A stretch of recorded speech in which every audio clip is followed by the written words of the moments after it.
이 강의 제목은 식물 길들이기 재야생화입니다. 산림 녹화 사업 사례를 통해서 식물을 길들이고 가꾸는 일의 양면성에 대해서 생각해 본다, 이렇게 부제를 붙여 가지고 왔습니다. 여러분 여기 화면에 보시면 9시 뉴스에 나왔던 내용인 것 같아요. 숲세권 아시나요? 그래서 보시면 사람들이 뭐 이렇게 푸릇푸릇한 초여름의 산에 이렇게 산책을 하는 그런 모습이 있는데, 요즘에 보면 이제 집을 선택하고 좋은 주거 환경이 어디 있는지 선택하는 그런 과정에서 뒷동산이 있다거나 아니면 산이 있다거나 공원이 있다거나 이렇게 푸른 식물 속에서 산책하거나 쉴 수 있는 공간이 옆에 있다면은 사람들이 좀 선호하게 된 것 같아요. 또 구체적인 아파트의 이름은 가렸지만 장동건이 드라마에서 살던 그 아파트 하면서 굉장히 조경을 아름답게 해놓은 그런 그 사진이 좋은 아파트다, 뭐 좋은 환경이다 하면서 광고가 되고 있는 그런 기사인데요. 잘 보시면은 금강산의 진경 산수화를 모티브로 한 그런 이제 조경이라고 홍보하고 있습니다. 이렇게 미니어처로 금강산의 모습을 재현해 놓은 이런 조경, 아파트 안에 있는 것들 사람들이 요즘은 선호한다고 하더라고요.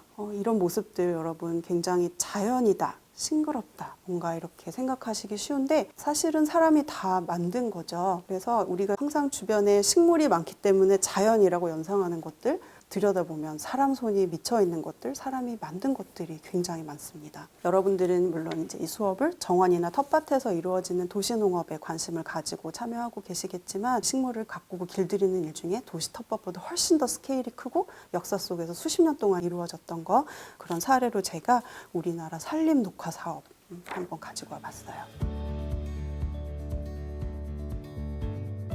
책이 어떤 책이냐 하면 임업신문사라는 언론사에서 2011년에 발간한 기념 화보집 산림 녹화 성공 기적의 나라 한국이라는 제목의 화보집에서 가지고 온 장면인데요. 뒤에 보면 북한산이 쫙 펼쳐져 있고 아마 종암동이나 그렇죠? 그 정도 되는 장소, 서울의 모습 1960년대를 보여주고 있습니다. 잘 보시면 밭도 있고요. 지금 서울 시내 안에 어디 밭이 있어요, 그렇죠? 초가집이나 기와집 조그만 집들이 있고 큰 건물은 거의 보이지 않고요. 또 특히나 주목할 만한 점이 굉장히 땅이 척박한 것을 볼 수가 있습니다. 거의 식물이 없죠. 지금은 여러분 도심에 나가면은 가로수도 많이 심겨 있고 공원 녹지도 만들고 하면서 이거보다는 훨씬 더 녹색이 많아졌는데, 1960년대 한국전쟁 끝나고 한 10년 정도밖에 되지 않은 시점 서울의 모습은 이랬다고 합니다.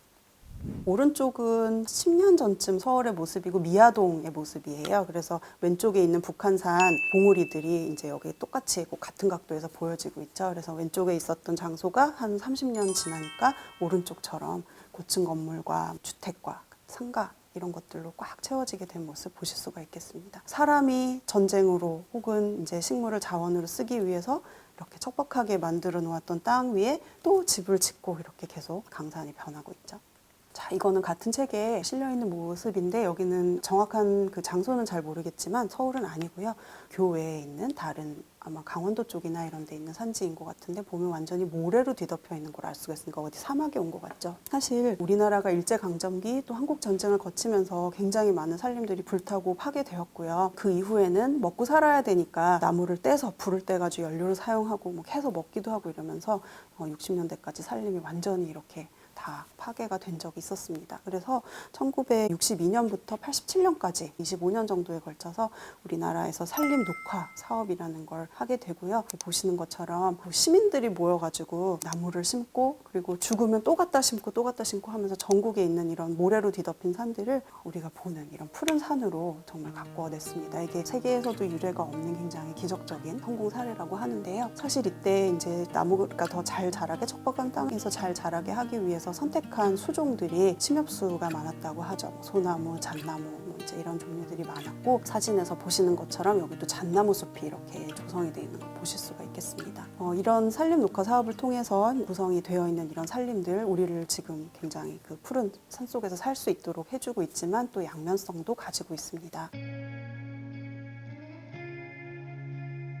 보시면 얼마 전에 우리 강원도에서 산불이 굉장히 크게 나서 사람들이 피해를 입었던 그런 슬픈 일이 있었는데, 침엽수가 송진도 굉장히 많고 또 불에 잘 타고 또 단일 수종으로 이루어졌을 경우에 이제 그 땅의 습기도 잘 머금지 못하고 하는 여러 가지 이유들 때문에 화력수가 자연스럽게 퍼져나간 산에 비해서 불이 더 잘 붙고 진화하기가 어렵다, 이제 이런 의견들도 있었습니다.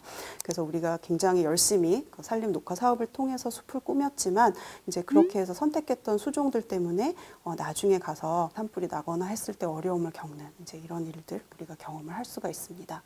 옥계, 고성 쪽 이제 강원도에서 한 9년 전쯤에 산불이 일어나고 그 다음에 한쪽은 사람들이 침엽수를 조림하고 한쪽은 화력수들이 자연스럽게 퍼져나가게 했을 때 산이 어떻게 달라졌는지 이제 이런 걸 비교하는 그런 연구들도 발표되고 있습니다. 여러분들, 이 책은 조지 몽비오라는 정치 환경 언론인이 2017년에 펴낸 피럴이라는 책 소개해드리려고 하는데요. 이 책은 작년에 동물생태학자 김사나 선생님께서 활생이라는 제목으로 우리말로도 번역해 주셔서 우리가 쉽게 읽어볼 수 있는 그런 책이에요. 사람의 손으로 일궜던 그 우리나라의 산림, 이게 과연 자연일까요? 인공일까요? 그리고 또 이 산림을 통해서 인간과 식물, 또 그 속에서 공생하는 여러 생물들이 조화롭고 건강한 관계를 만들려면 우리는 어떤 방식으로 앞으로 이 환경에 더 개입해야 될까요? 이런 메시지들 생각하면서 이 책을 살펴보시면 좋을 것 같습니다. 그래서 이 강에서는 우리가 산림 녹화 사업을 통해서 숲에 개입했을 때 몇십 년이 지나고 나서 지금 우리의 산림은 어떤 상황에 처해 있는지 여러 가지 모습들 소개해 드렸고요. 3강에서는 교란이라는 말 소개해 드릴게요. 사람의 활동에 의해서 자연이 교란되었을 때 그 속에서 또 어떤 생명체들이 살기도 하고 죽기도 하는지 소개해 드리도록 하겠습니다.